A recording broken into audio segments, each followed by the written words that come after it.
Welcome to Nevermind the Furthermore. Wait a minute, this music isn't right, the scene isn't right. Hang on.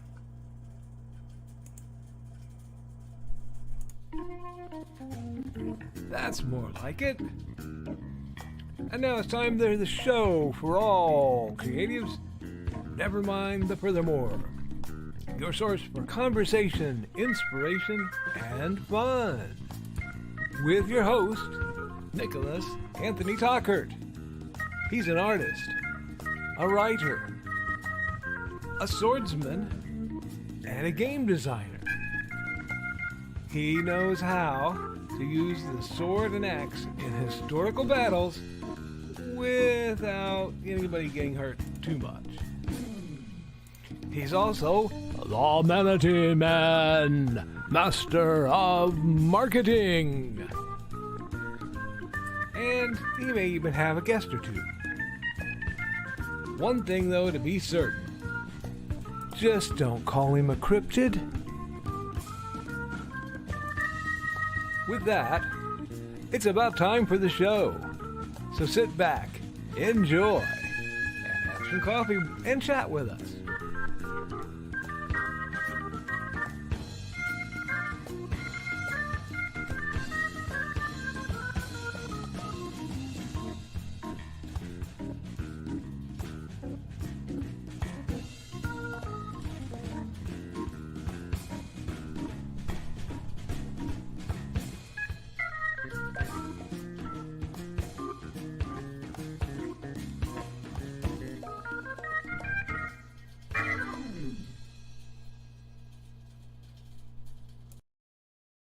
Good morning, Nevermorians!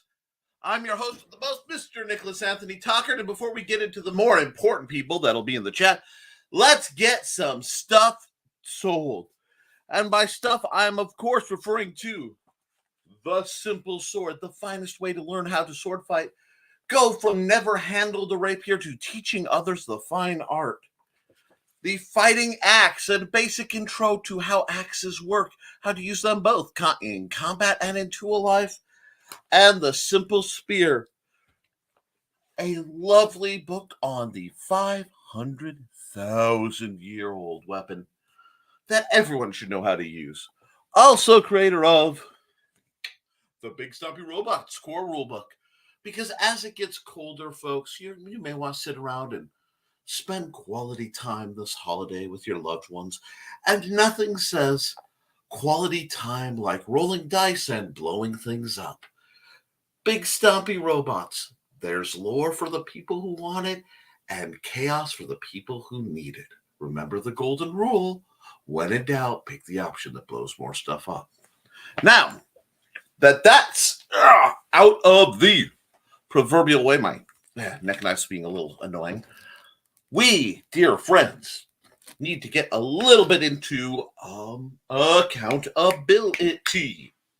Yes, accountability. I actually have some, which is remarkable since this is the first day back from vacation, and I ended the vacation with a lovely trip to see my parents and my brothers, and we all played pool very badly for many, many hours. We have Joe Bachman in the chat. The wonderful man who makes our channel possible due to his lovely donation. So bit.ly/JBTechApps. Please support him and buy his apps. He is the man who will someday make the dream of having Big Stompy Robots a video game possible. Love you, Joe. Now, the other thing is Joe, while he's far too humble to admit it, is a pool player of no small water. And the reason he and I do not play pool is I am not. Too many decades of house rules and just the fact that I would be quite intimidated to play him. But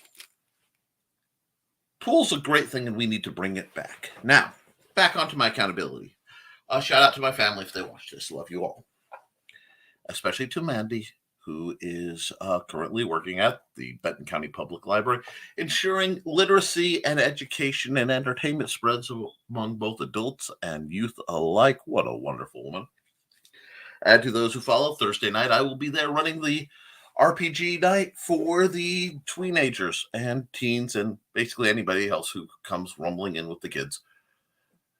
We will be fighting the undead tonight, Thursday night, and I have some maps and new products I have to work on that.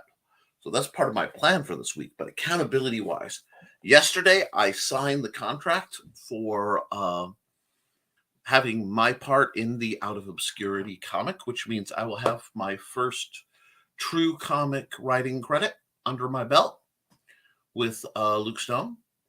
And formal, not just here, I'm advising and then ghostwriting for people, that sort of stuff. No, I will have that. It will be in there. And some other good stuff is coming through Luke Stone.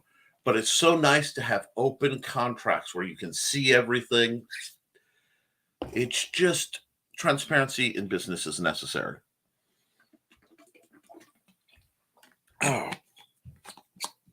But so little other than that, I'm a little behind on the writing. I've been planning some I've been doing proto writing, sketching things to write other things.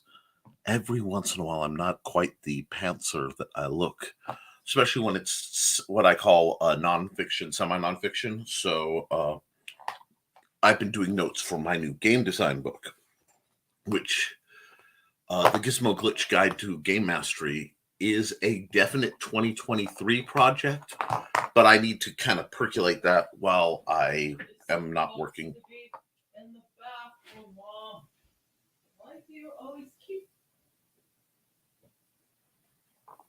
Anyway, the executive producer was over there talking about something else, but we won't worry about that. So my goal for this week is to knock out at least one of my books, get at least one new title out by the end of the week. Maybe more, hopefully not less, because I need to, the end of the year is looming, and my goal of getting three more publications out is starting to hang heavy on my free Hobbit shoulders. So that is my current accountability with the state of affairs. My hope plans are house cleaning, writing, and prepping for some awesomeness. So that's my week layout. We got a lot we can talk about, but I want to go through the comments a bit and we'll see what's on your mind. And then I will float discussion points because I'm interested. And before I go farther, I want to apologize. There was a bit of a hang up. For some reason, every once in a while, StreamYard and Facebook don't talk nice to each other. So I tried to send out direct messages to people who may not get the link. Please like, share, and subscribe to this early in the video so that people who, oh shoot, that's right, Nick does a video, can start.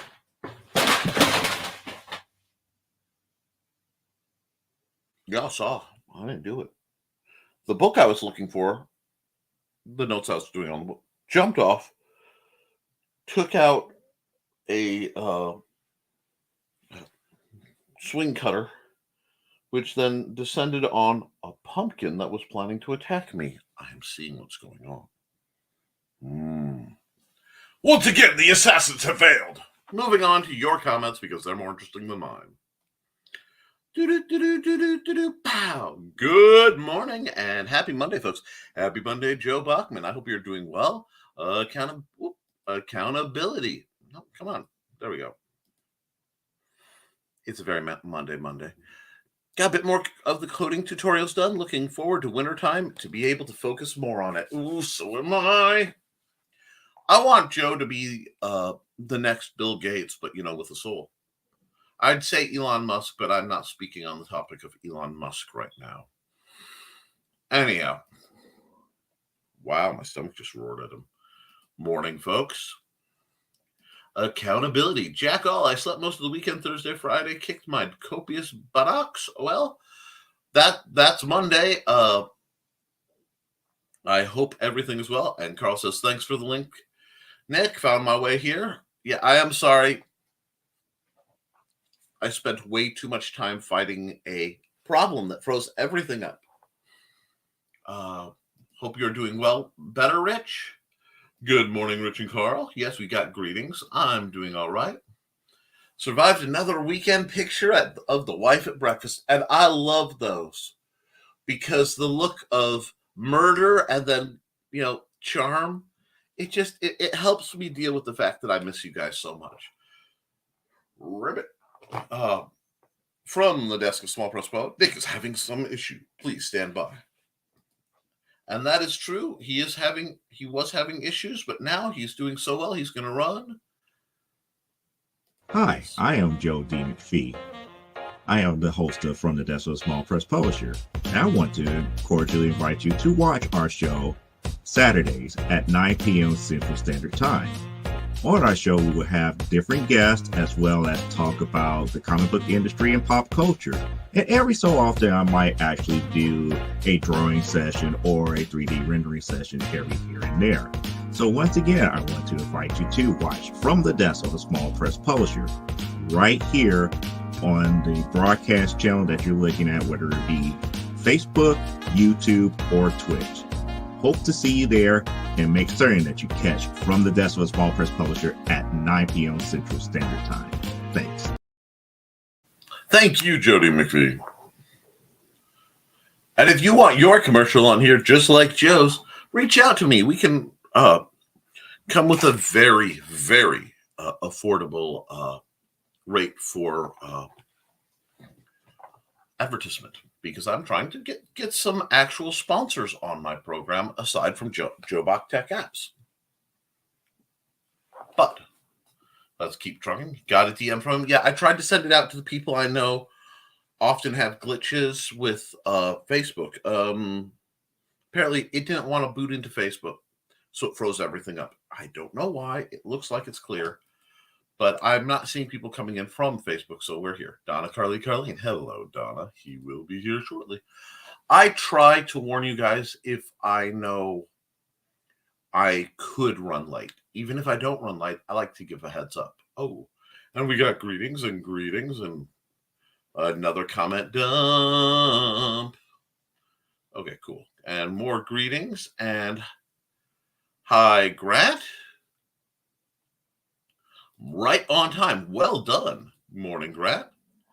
And we have to go back in for labs work after today, see if they revoke my parole and put me in the joint. Hey, I'm held captive in a small room. People try to stab me and are out for blood. I'm so sorry. I am trying to dodge feeding the hospital vampires. Right now, the only reason I wasn't dealing with a bunch of that was insurance says it's not covered. So we will see what we will see. You are not alone, Richard. Hey, Grant. Morning, Grant. Hope all is well. How did the last show go? We will know that later. Greetings. Woo, another comment dump. In another comment dump. Pow, pow, pow. Comment dump. Comment dump. Morning, Rich. Akron Con was awesome. That is great to hear. We need positivity. I hope you sold a lot and maybe made some good connections. Feel free to tell us more. Charcoal says, hey, y'all. Hey, Charcoal. Little fluff butt. Hopefully labs prove your innocence and don't land you in a room for a bit. Although, for some of us, a padded room isn't a bad thing. Leather straps are tasty to chew on.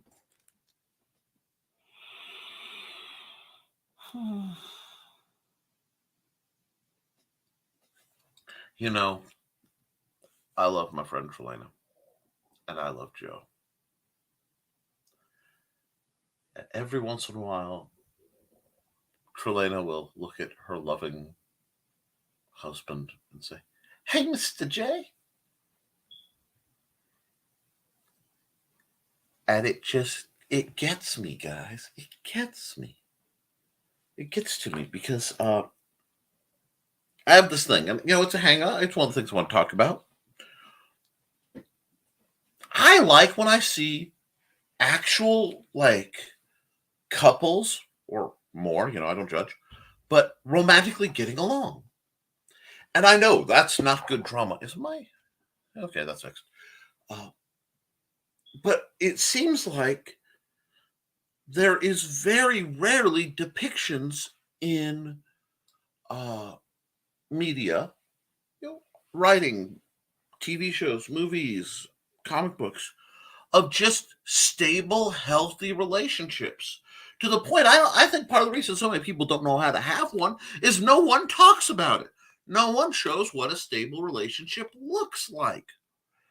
And, there aren't many things I'm willing to step up and say, yeah, I kind of know my way around this project. But don't ever ask me to date. I don't know how to date. I wasn't terribly good at it. Everyone I became enamored with and, went through before I met Amanda was mostly happenstance and usually doomed to failure. I met Amanda. I knew I'd spend the rest of my life with her. That's how I dated. And I have. It's been 20 years and a week married and 22 years and a week together. So this is groovy. But I would like to see more Gomez and more Trishas. I would like to see more actual happy where the women aren't depicted in certain sets of cliches, and the men certainly aren't depicted in the other sets of cliches. I'm looking at that drunken layabout ox that seems to be so popular in film today. Or, a sociopathic man killer. So, yes, when I see happy people talking about their thing, and if that involves leather straps that are tasty to chew on, as Joe so delightfully mentions, I'm here for that. Because we need to start focusing on the happiness and that which makes us content. That's great, Grant. Glad to hear it, Grant.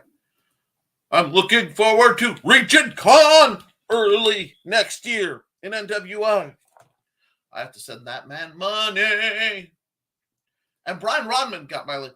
Good morning, Mr. Tockert Nevermore. Hope everyone is doing well this cold Monday morning. Honestly, as those of us who are inclined to allergies, a whole lot of my allergens decide to take a nap as soon as it goes sub-freezing. Not all of them, and all the ones in the house are like, having a party. But I don't mind it. I can deal with the cold. I put on more.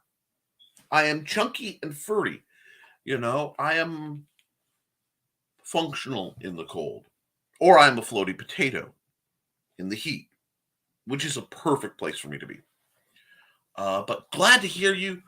Glad you got the message. I want to start reaching out more to the folks who missed the show to see if you can get in, just because I miss you guys. I miss seeing Brian Rodman, and I was so great to see you on Comic Book Spectrum Thursday night.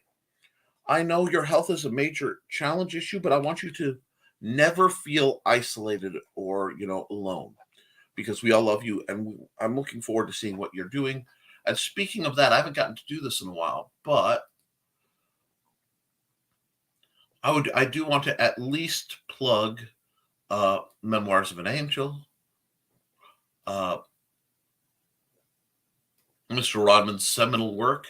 Now, I have some imagery for some titles that were supposed to be comics, but with the health change, which I completely respect, he has switched to doing some illustrated novels, and I don't know how much of this wonderful body of work, let me see if I can get that to show up,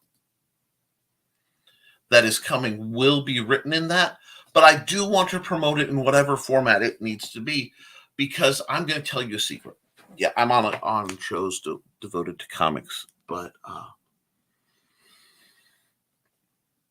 comics aren't the only media. Some people get lost in that. Writing is not the only media. Find a way, folks, to express. And if there's one thing you will always see me support, it is people making adaptive decisions to keep doing what they love some way as they deal with their medical needs. And I support that entirely. So, huge shout out to Brian Rodman for making the chat. Let's see. Woo, do do do do do do do do do. Bow bow bow bow bow. Da da da da da. Now, where did that comment go? Okay, there's still morning, Grant. Morning. Ooh, that means we must be. I'm getting close. I'll find where I am. Maybe not. Where did it? Okay. Oh, I see what happened. There we are. Good morning, everyone. Good morning, Blue Teddy Narrations. Folks, go on over to her channel. She needs some love. Like, share, and subscribe over there. She does art, and she tells some wonderful stories. I found it to be both wholesome and entertaining and kind of comforting. And you need some of that in this world. Dare I say, a little bit of gentle positivity is something we all could use a little love for. And everybody's greeting, like Don's greeting Brian and Blue Teddy. Hi, Donna. Morning Joe. Morning, Ted. Grant's got Beowulf on, as always. Joe says, good assassins are so hard to find anymore. Have I done something to irk you, Joseph? It would be nice to know before little mini clown creatures come crawling out of the walls. No, that happens. Crash! It would not be a Tockert film production, trademark, without an unexplained crash in the back. That's right, folks. You know, I am a walking field of destruction. My world is currently cluttercore to the max, and I am going to work on that. That's part of this week. I had to recharge over the vacation, and I want to come back and deal with some of these issues that are infecting my brain. And we got accountability from Jody McPhee from a Desk of Small Press Publisher on YouTube. Accountability. Primetime Saturday night number 4 is coming along. If you watch the show, I just realized I am doing this issue by the seat of my pants. This is usually scripted. Well, you know what? When you get done with it, maybe you can on your show do a discussion of how it feels to go either way on that. That's great content. Never throw away great content. Likewise, if you want additional content, I did share the quick time lapse of the little picture I did this morning while I was panicking about the system crashing for the thumbnail. But this issue so far has audience input, which is great and cool. I think you would do well from a lot of audience input. Still keeping my sketching and promoting the company website to drive comic sales to it. Excellent. Jody, I need to catch up on that last show. I've been behind on viewing. That happens. I think that's part of why Spy Family, is it pronounced just Spy Family or Spy X Family? Because a lot of times the X is not always there. Got so popular. Cute family dynamics are much needed at the moment. I heartily agree. And from what I've heard about it, it's adorable. And I'm going to tell you, I don't have a lot of tolerance for grimdark. I never have. And seriousness and grumpiness is not my style. I understand it. I can function in that world. But I have to function in that world. I'd like to have some more... I'm sorry, I saw Richie comment. I'd like to have more just lighthearted, joyful, fun stuff. So, hammer on the head of the nail. Well done, Blue Teddy. Well said. Yeah, I had to switch over from interpretive dance to text for Where because of health issues and balance issues. I know. And I mourn it. I'm telling you, Richie's lunar transformation sequence was it was like the love child of Lon Chaney Jr. and a prima ballerina. It was a moving force of physical expression, the tearing and the aching. I did not expect the backflip, but the backflip into the low, like superhero, almost prowling stance. It was incredible, Richie. Not many people expect a big man to move like that. Nope, just have to make sure you stay on your toes and make sure your skill set to par. Okay, that's good to know. that happens on the heel of mini clowns coming out of the walls. I think I'd prefer spiders. I didn't exclude their spidery tendencies. I have no idea what that was. Apparently, that's the motion of a mini clown combined with a spider. You know, they're all doing the Pennywise dance up the walls. It happens. Speaking of couple dynamics, Donna and I model ourselves after Nick and Nora, the Thin Man series. That's brilliant. Telling, but that is brilliant. Oh, wait. Oh, Glenn B. Fleming had his COVID booster Saturday. Feeling really bad. Going to bed. Okay, Glenn, you just rest up, buddy. You get feeling better. Folks, go buy Hatch. Go buy Words and Pictures, the Jack Kirby story. Just go to Glenn's site, buy his stuff. He's having a bad day. He needs your money. I mean, affection. Poor Glenn. Yeah, you get some rest, Glenn. Get well, Glenn. Yeah, but it was heck on the tidy whities buying something fierce. Thanks to shout out, my friend. All those titles will now be illustrated novels if my health holds up. Wonderful. Just take it slow. Take your time. Do what you can.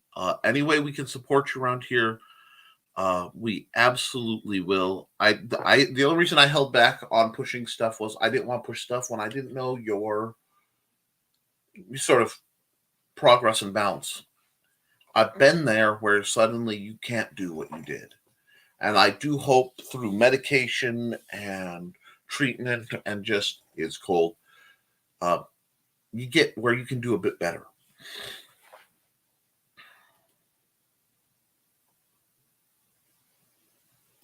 A parody of Robin Soda Pop Wishes and Jack Kirby Dream, Glenn. Ooh. Man, that takes me back. And hey, Glenn Fleming. All right, we have caught up. Now, I want to I had a recent very interesting discussion in a room that is not blue nor yellow, but both. And we were talking on the top subject of trying to find male characters, male heroes who extol the virtue of kindness and caring in modern media. And this stems to the problem that I have had where people treat compassion as somehow a feminine only emotion, activity, goal.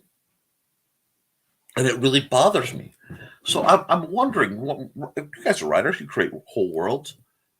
How do you balance out your characters? Do you lean heavy into the classic Hollywood stereotypes of the very gruff guy and the women who do the compassion? Do you do the modern Hollywood stuff stereotype where women are becoming much more empowered, which I am totally happy with?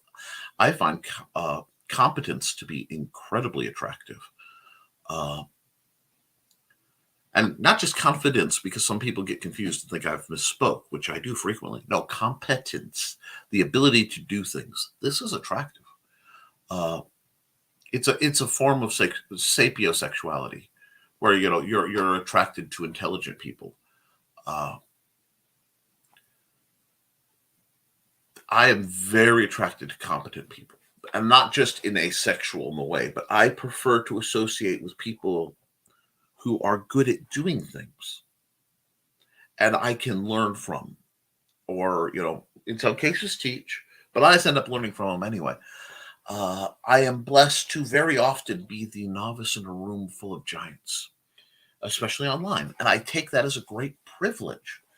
And rest assured, I am, as best I can, taking notes and learning. But how do you depict characters, and how do you balance allegedly masculine and feminine traits? It's just a point to discuss, and I'm kind of curious. Let's see. Tidy Weiss. Let's see. And we have a comment dump that's. I will check the comments when it's done. Okay. Are you done now? It was doing the scroll back and forth, have fun without me doing anything. So I had to find where I was, and we will be back into it. All right. Hey, Glenn Fleming. Yeah, we all love Glenn. Hey, I missed 2 episodes last week at a stupid o'clock. I have Smart Alec back up. Misty actually MF'd me this weekend. I don't know if I'm more proud of her snapping and honestly communicating with you in such a blunt manner, or if you are more proud of you doing whatever it took to get her to do that. I wonder what room that might have been. Was it full of drunks and reprobates? Of course. I am often socializing in a group of the intoxicated and the intoxicating, the people on the fringes of society trying to do good. And while I catch flack from that from a bunch of people who only sit in rooms with people who look like themselves and say the same things that they believe, so it's a nice, comfortable echo chamber, I prefer the company of, again, people who know things, people who do things, interesting people.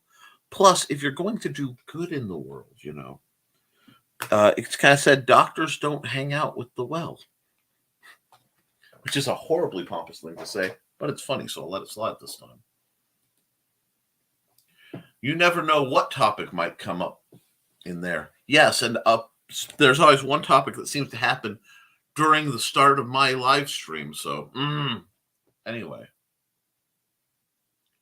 And I want to say, I do not believe that compassion is a objectively feminine or objectively male trait. I think it's a human trait that is neglected, much like contentment and kindness. These are things we don't talk about enough. These are big ideas that if you want to make the world better, learning and teaching compassion is a great way to do it. Let's see. Blue Tay says, I copy the mocks I see IRL. People that are the stereotype and fine with it, people that aren't, and people that are and aren't fine, happy with that mix. Excellent. Observation is the best way to get character generation, unless you're creating a character with a very specific purpose.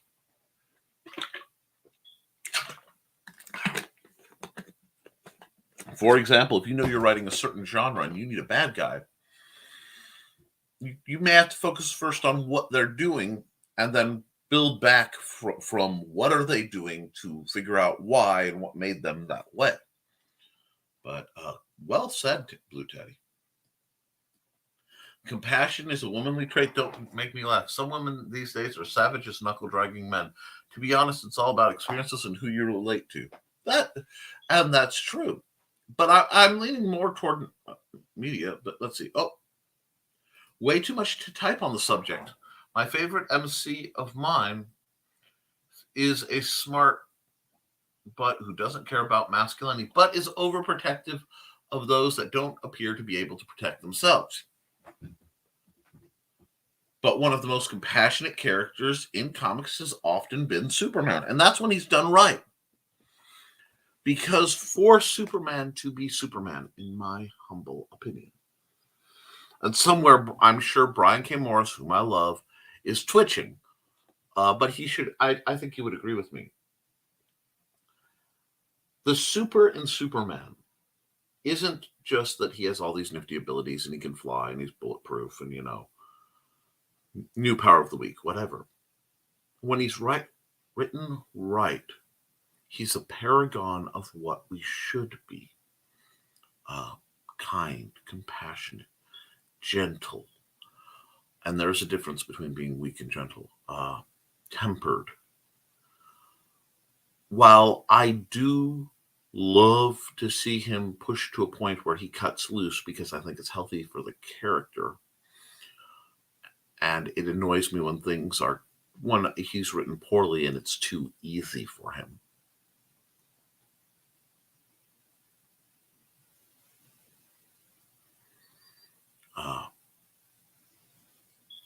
Soups is best written when he is a man trying to do the right thing. Much like Captain America, who's another one of my favorite characters, who's very moral and capable of gentleness. I am still following along that line. I am still deeply actually upset about the passing of Kevin Conroy, because he played a Batman who could be terrifyingly abrupt, and often was. Abrupt is such an understatement, aren't words, but also could sit on a swing and hold a dying girl's hand so she wouldn't have to be alone at the end. Whenever you want to create a paragon character and you want them to be a truly good character, they need to be the best elements in the best way. And sometimes that can feel a little cliche, but we need heroes.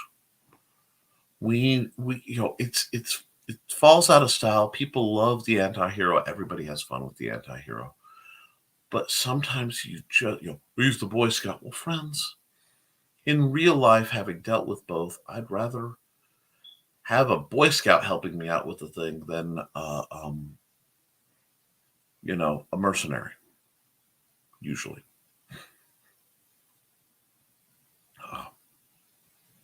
So good points all around.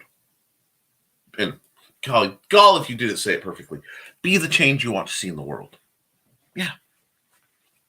I want to say that's Gandhi, who had his own issues. I don't deify most historical figures because I know the history too well. But I do firmly agree with the concept of be the change you want to see in the world. Because here's the horrible thing. You are. Process that for a second, folks. You are the change you want to see in the world, whether you do it consciously or not. What you project is what radiates out in the world, makes ripples, and comes back to you. It shapes how you see your world through perception and how others see you. So if you want a world that's kinder, you have to be kind. If you want a world that's patient, you have to try to be patient. Hard stuff. But this is why we write fictional characters who can be better than us at our best so that we can see it, and worse than us at our worst so we can see it. Donna Carlene says, it depends on my story. My women are usually strong and my men are usually compassionate, but it depends on how they demonstrate it. And that's another good point.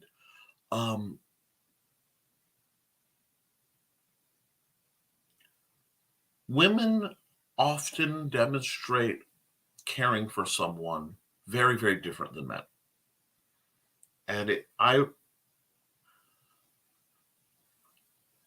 thought about this a long time. And my father, my dad, who's alive, he's fine. I love him dearly. He's 74. Just saw him yesterday. He went to work about, I believe, 4 o'clock every morning to go drive into Chicago. Horrible, horrible job. Horrible drive. The job, I guess, wasn't too bad, although other things. But he'd start during the winter. He'd get a fire going before he left. Now, think about if you've never heated a house with a fire. It takes a while to warm up. So he would go build a fire to get it going so that it would be warmer and so that we'd have enough to maintain when we woke up, and leave before he ever felt it. every single day. That is both compassion and love right there. It's not big, it's not grand, it's not showy, but it's tremendous when you think about it. Let's see. In the television media, it seems that there can be a split between two characters. Sherlock Holmes is always a pick an expletive.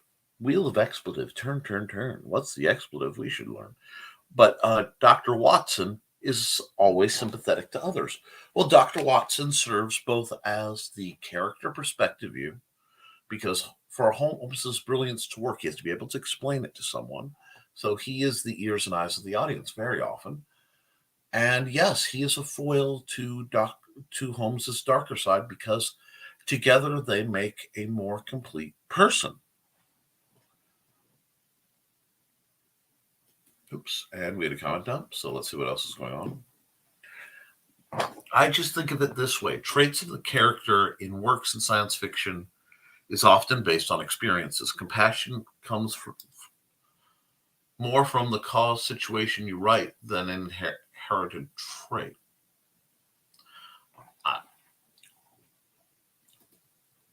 I'm a believer that if you give mercy to, you have to give mercy to receive mercy.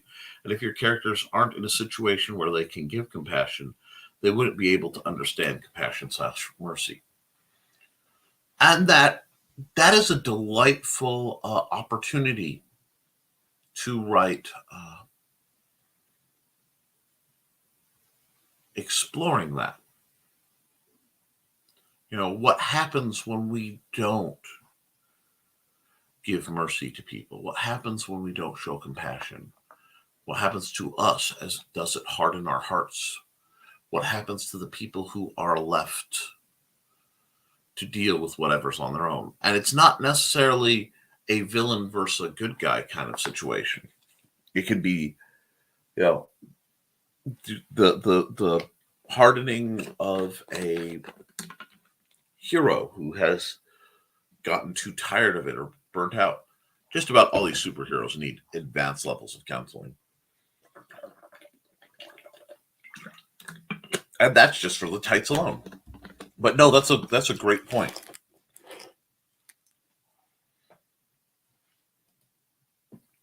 Batman is very split on the subject, but look at his main rogues. They get sent to an asylum to try to heal their brokenness because that causes them to be evil, but he plays it gruff. That's true. Very rarely do, and that's the most of Batman's villains, do they get sent to, Blackgate Prison. They get sent to Arkham Asylum because they're mad. And that's very telling. I will always find the comic books, when I think about them, especially Batman, brings out a tremendous dichotomy in my nature.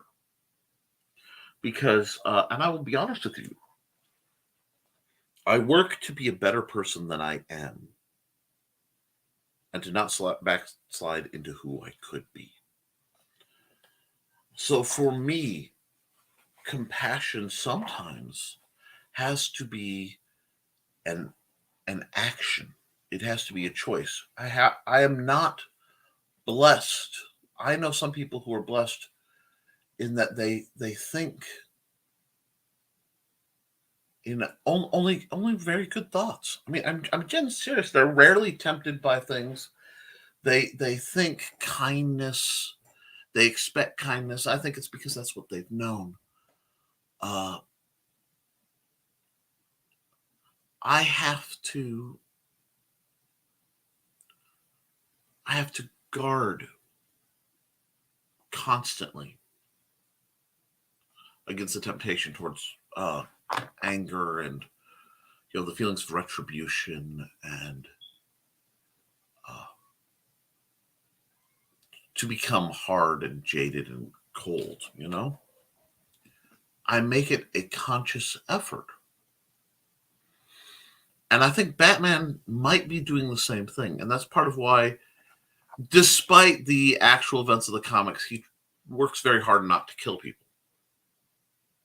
And I'm always torn on it because on one side I see that as a moral base, vital thing. And on the other side, I'm like, just put a pill in frickin' Joker. He's going to get out. He's going to kill a bunch of people again. Just freaking shoot him. You don't hate him. He's a rabid dog. And I don't like that about myself. But it's there, and I have to acknowledge it. And having the capacity, pardon me, my voice is cutting out. Having the capacity towards pragmatism to the point of ruthlessness is a skill set that can become necessary. And it's vital that we understand that within ourselves, because there are some people who literally couldn't hurt a fly.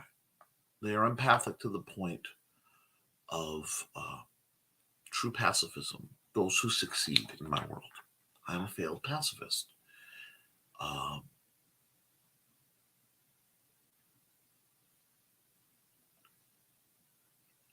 I'd say it was beaten out of me, but it wasn't beaten out of me. It was when it crossed into others that something inside went ping, because I was comfortable. Well, comfortable isn't the right word, but being on the receiving end of certain types of violence was my normal for a long time in schooling settings and such. I didn't have that kind of problem at home. Please don't point that way. But so it made the point of, are we, which am I going to be? Because I found both sides of my nature. And I aspire to be better. And I don't know if I succeeded. It's not theologically sound, because that's not how salvation works. But I will always feel like if I make it in,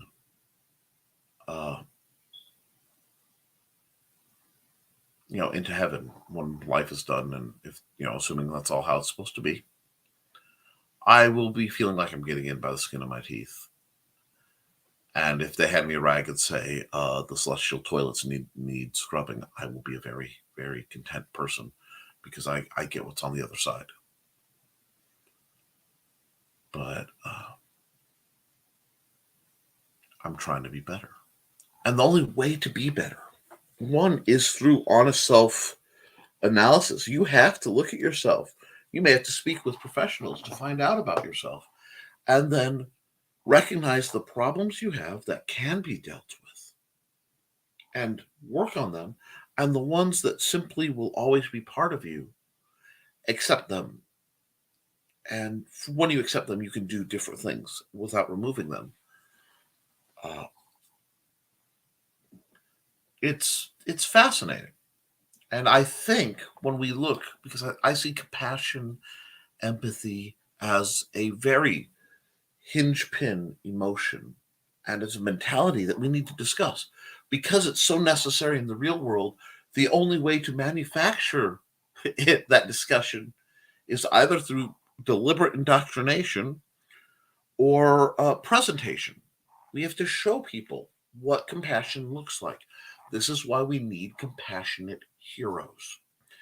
And there is a lot of media talk in things, and I see some people coming through, but this is really good conversation, so I kind of want to keep rolling at it.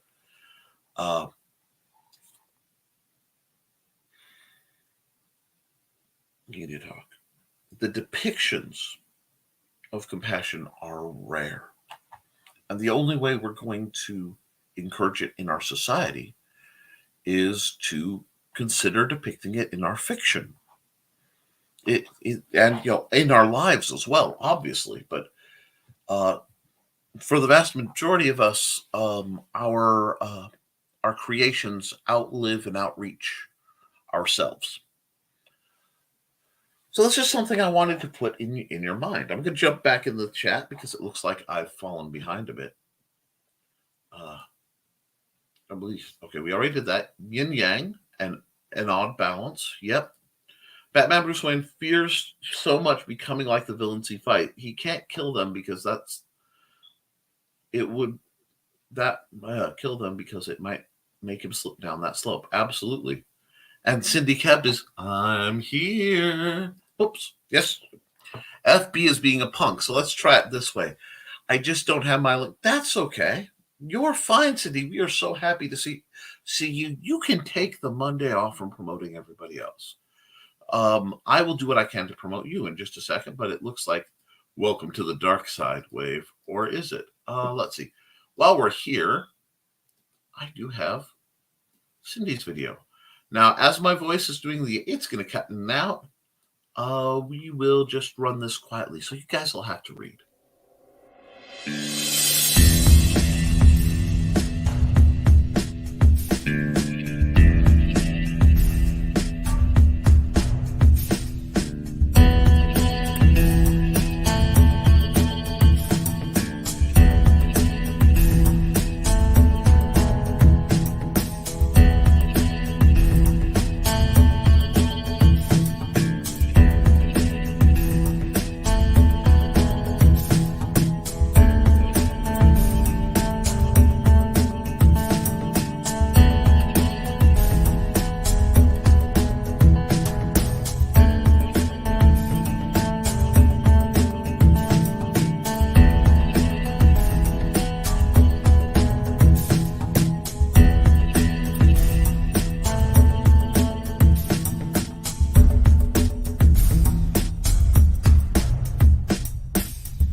That's Cindy Koepp's amazing products and work. Just a great person, doing so much and promoting so many. We love Cindy over here, and I hope you guys will too. And we got Waves. Waves. Hi, Cindy. Whoops. Or is it? Dun, dun, dun. Being good is a choice, says Blue Teddy Narrations. That's why I love stories that show a similar backstory for the hero and the villain, where the biggest difference is the choice they made. That's where the lesson comes in. And it is interesting balancing the line between lessons and agendas. And there is a difference, I think, and I think it comes into who it's really serving. So, but yes, that moment, Hinchpin moment, that the transition, how they handled their Waterloo, it's a fascinating point, and thank you for recognizing that. Hello, Cindy. Greetings, interesting ones, and me. Good, great to see you, Cindy. Simple Swords for Stompy Robots. Amazon.com/Nicholas Anthony Tockert. There's another. That's a great one. Another gruff person who is that is honorable and compassionate is Mal Reynolds. I mean, his Mal meaning bad. Yeah. There is a great character. A man who lost so much but found, at least toward the end, something to finally believe in again when he thought he lost his ability to. And I think that's absolutely beautiful. And yeah, there's a great, I mean, after the fight, mercy is the mark of a great man. He stabs the dude again. I'm just a good man. Stabs him again. Guess I'm okay. Walks away. Yeah. Oh, deviantart.com for snazzy art. Well, character, not person. No, that's the thing. To the people who watch these stories and the stories that move us, they're people. The brain really is bad at sorting out fiction from truth. We don't like to talk about that, even in adults, certainly not in the young. So that's why we have to be so vigilant in what we're writing and why we're writing about. I have stories I have thought of that I will never write or publish because the villains that I can create are so dark and so destructive. I would never want to unleash them as an inspiration on the public. How's that for a weird one to sit on? Let's see. Go to patreon.com/the Historical Fencing Guild for more sortie stuff. Yes, absolutely. Don't forget to tip your host. That's awesome. I can arrange that. If you paypal.me/Nicholas Tockert, please feel free. I can use whatever you want to throw my way. Let me see. Sergeant Art 76 for vintage cartooniness. And don't forget to like this video. Okay, she's got her links coming out. She's just taking time. Then maybe he should let Red Hood do the job for him. And that's an interesting conundrum. That is one of those points of great what ifs. And hi, Johnny. I love having Johnny come in for a philosophical conversation like this. And yes, I get philosophical. That's part of my charm, or part of the reason people don't follow. If you are enjoying this, like this and share this, please, because we want to get this from more eyes. But Johnny says, let Red Hood do it. And Red Hood could. Red Hood has the capacity, Jason Todd, certainly where the Joker's involved, to simply walk into Arkham, say leave, and pop every single inmate. Just reload and pop and drop. All of them. I think he'd do it and walk away. An interesting subvariant is the you want to talk characters, Alfred versus Bruce / Batman, because Alfred is a veteran. Alfred served canonically in World War II. I'm not sure where they're going to put him now if they attempt to fix the dates lines, but he is a civilized, gentle man, but he has no qualms dropping a body or using firearms. And watching the discussions between Bruce, Alfred, a gun in my house? Yes, and there are many more, and you will never find all of them. Because you may be a hardened crime fighter with, all these supernatural. I am not. God, I love Alfred. Alfred is that delightful balance of pragmatism. Dear Lord, Carl Witzman would make a remarkable Alfred. I mean that is high praise. Anyhow, boink. Bam. Get your Batman sound effects here. Amazon.com/Brian Kane Morris. Sign up for the Rising Tide newsletter, Risingtide.pub. Cindy Koepp is definitely not ready for Monday. I could use another week or a few of paid time off. We'll get a QA fiend. I will get to be a QA fiend at work this week. Okay. And bearpublications.com is a great place to, and Royal Cruise has a animal IR through bit.ly bearpub. Interesting and familiar, LOL. Alan Moore seems to regret a few of his, but then his were taken as heroes when he didn't intend them to be. And that's a frequent problem. If you write something horrific, people will identify with it. And you write what you know. I have been in the company of some very, very scary people. So sometimes I think it's better, even though I would probably profit because such a set of books could do very well. The Hannibal Lecter characters do well. Jack the Ripper is always enthralling, but there's always the fear that if you were to write up a serial killer character, somebody might run with it. And then is that on you? Is it not? I don't know. That's why I'm very careful. I believe, and I'm going to pull this old ratted piece of philosophy out from, comicdom, but I do truly believe with great power comes great responsibility. And as authors, we all are world building demi-deities, in the little levels of fiction we make, which can change and sway the hearts and minds of all of those around us. So we have to be careful what we do, or at least be aware. Oh, sorry, pardon the yawn. A mini-con was interesting, Cindy Koepp said. A very different crowd from what I usually do. Lots more gray hair as opposed to the usual kids and teens. Interesting. And we got people greeting Johnny because Johnny is awesome. Hey, Donna. Hey, Johnny. All that.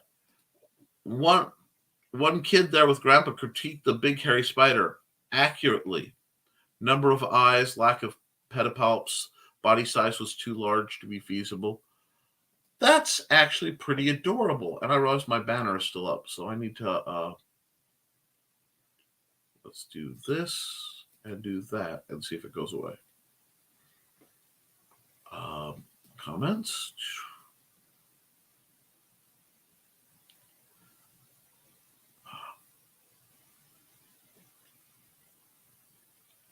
Whoops. There we go. Okay. And that was cool, Cindy, that somebody would be scientifically accurate in in breaking down your depiction of a spider. That's cool. Maybe you'll do a more scientifically accurate spider another time. Not taking a life that should be taken lightly, but there are situations which the only way to ensure the survival of those who are not willing to. But okay, I have to rewrite this. Not taking a life is a task. Okay, not that. I knew my dyslexia got hold of me, and I apologize. Not that taking a life is a task that should be taken lightly, but there are situations in which is the only way to ensure the survival of those who are not willing or capable to do it. Absolutely. And that's all I'm saying on that. All that needs to be said. I understand that, at least in our country and in most countries, that people are able to sleep well at night because of rough people watching the dark. And especially, this is right after the American Veterans Day, so this is a topical. How do I put this? I long for a world where the skill set for taking a life is not necessary. But I fully understand the necessity in some situations. And I understand the most dangerous philosophical concept that I can find, which is what is right is not always what's necessary, and what's necessary is not always what's right. And in those much more few than people want to admit, because it should never be a justification, but in those few actual times, one may be forced to do something horrible to unspeakable, but equally they are forced to then deal with the consequences. And if it was necessary and you had to do it, then you have to deal with what comes of it openly and with honor and integrity. Not popular. Not popular to talk about. You don't hear a lot of people actually talking about self-sacrifice or uh, being responsible for our mistakes, being responsible for things that were not mistakes, but come at a price because people don't like to pay it. But it is necessary. And I think, again, we, through fiction, as fiction authors, and through historical tellings as nonfiction authors, have an obligation to balance and tell the story as truthfully as possible, with as much care as possible. Thank you, Johnny. Cindy continues, cracked up the vendor next to me. I start a conversation with people asking, do you want to adopt a spider? And got some fun responses. That's great. I love that.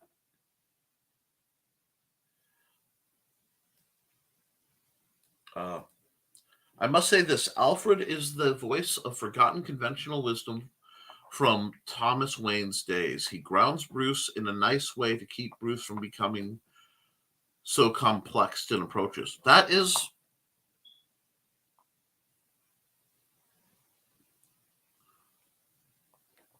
complex. That's an interesting phrase, complex in approaches.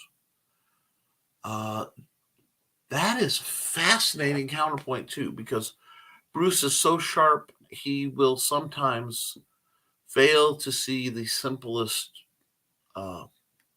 solutions to a set of problems. And Alfred can sometimes just say that. He also does things like, you have to eat. Blah, blah, blah, but you're human, you have to eat. Carl says, if I disappear suddenly, I've had a guest arrive at the house. So I'll say, everyone have a great day now. Thank you, Carl. Cindy Koepp says, want Stellari? I have sets left. Get them for 25, no notepad, 35 notepad included. And if you don't get the you don't get the extra Kickstarter perks, but hey, the game is fun. Go to CindyKoepp.com for books, critters, and teacher stuff. And I'm out of break already. Stay tuned for more fun and philosophical conversation discussion. Thank you. I do try to keep things a little mentally active some days. Some days I'm, himbo material, but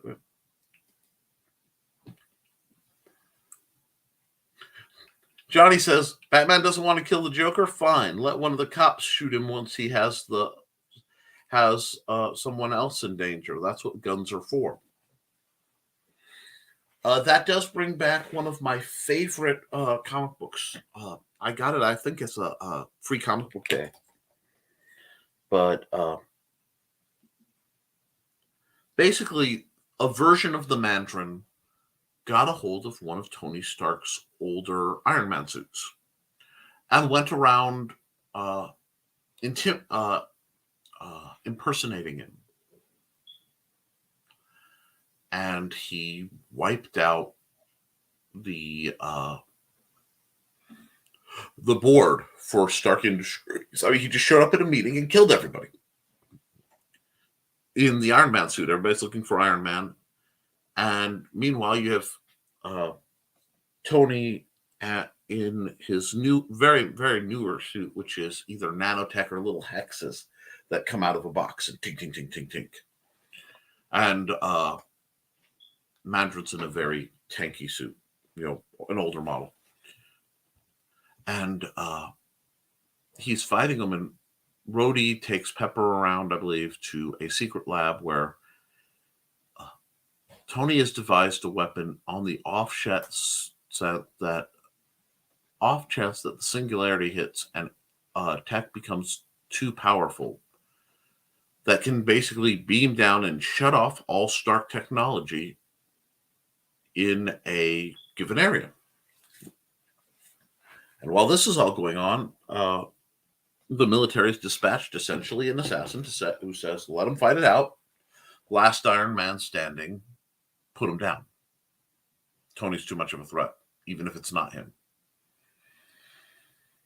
And, okay, so Tony and the Mandarin are duking it out in Iron Man suits. And For a while, Tony was winning, but the Mandarin started to figure out the armor. Yeah. Oh, I get how do you do this now. And it's starting to look bad as the beam hits.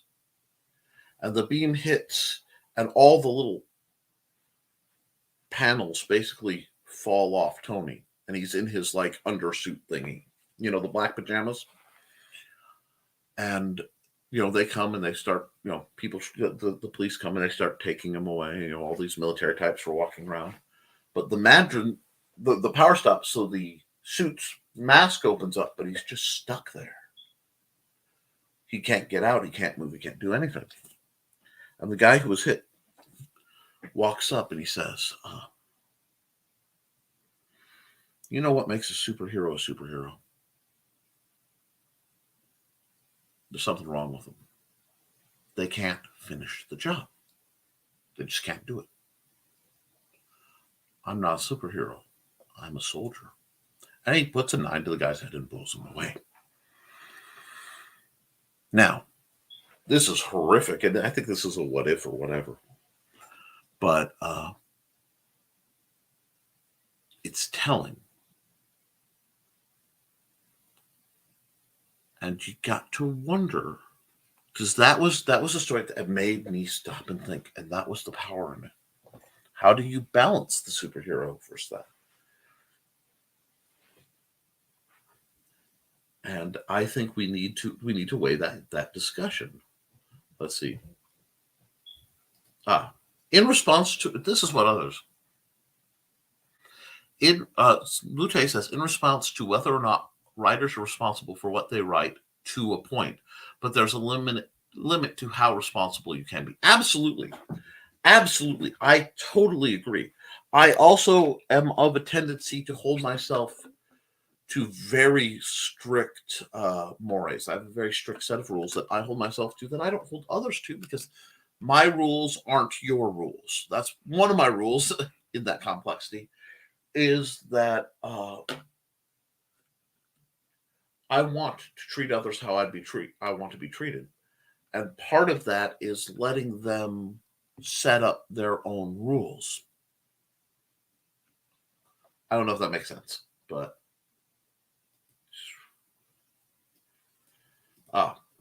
Jody says, something I learned from military service: to preserve life, you have to understand how to take a life. It doesn't mean you should, but it's an option when all other options are exhausted. Valid point. And we're joined by Bonser. Good evening, Bonser. Radio Retro Future, let's get you a plug since you were kind enough to come out. That's a steampunk channel. I have another one. Where is the other one? I thought.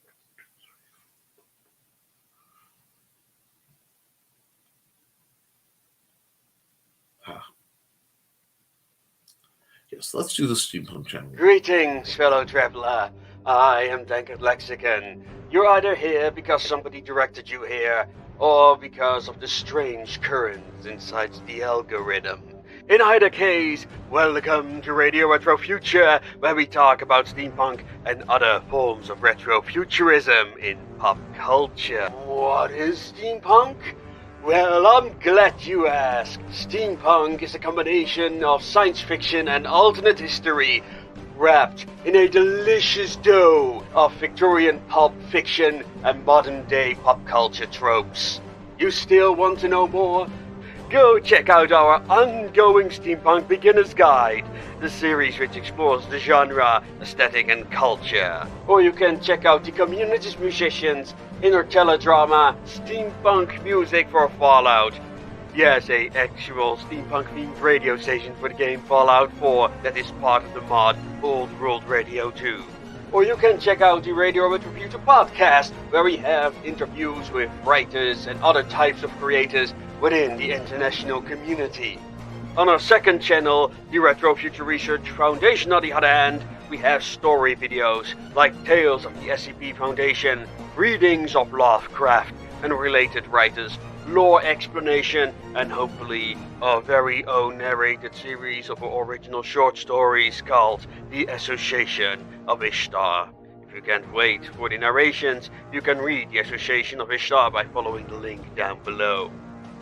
That is what we do in a nutshell. And if you want to get involved, join our Discord community where stuff happens. And with that, ladies and gentlemen, I'm gonna bid you adieu.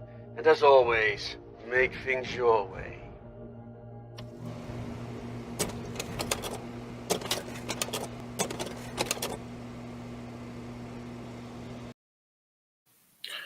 Sponsored Vocals Association of Ishtar is an incredible project, and it's very, very cool. I hope everyone gets a chance to see that and experience it, and let yourself play in the wonderful genre that is steampunk. Blue Teddy, going back to our conversation, you control what you write, but the second someone reads it, they bring their own life experiences to the table, and there's no predicting or controlling that. Exactly. Which, like I said, that's why I'm so careful. I write books on essentially applied violence. I have 3 books so far. I have a 4th in the works on the fine art of swordsmanship and related weapon styles. That comes with a tremendous responsibility to produce that knowledge both accurately and with a philosophy included of seeking peace and respect, even in practice. So that might be why these things hang so heavy on me, because I feel I have a karmic debt because I do teach people a system of violence.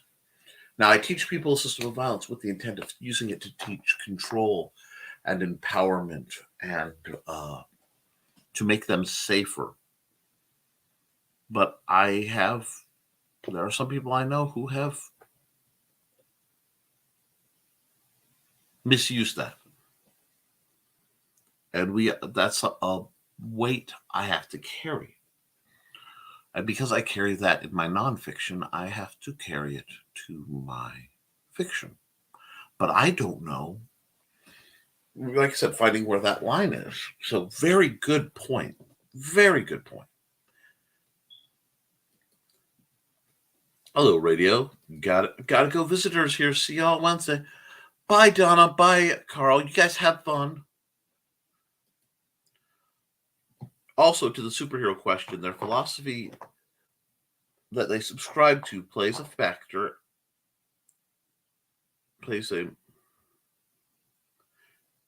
matter faction on how they view the situation.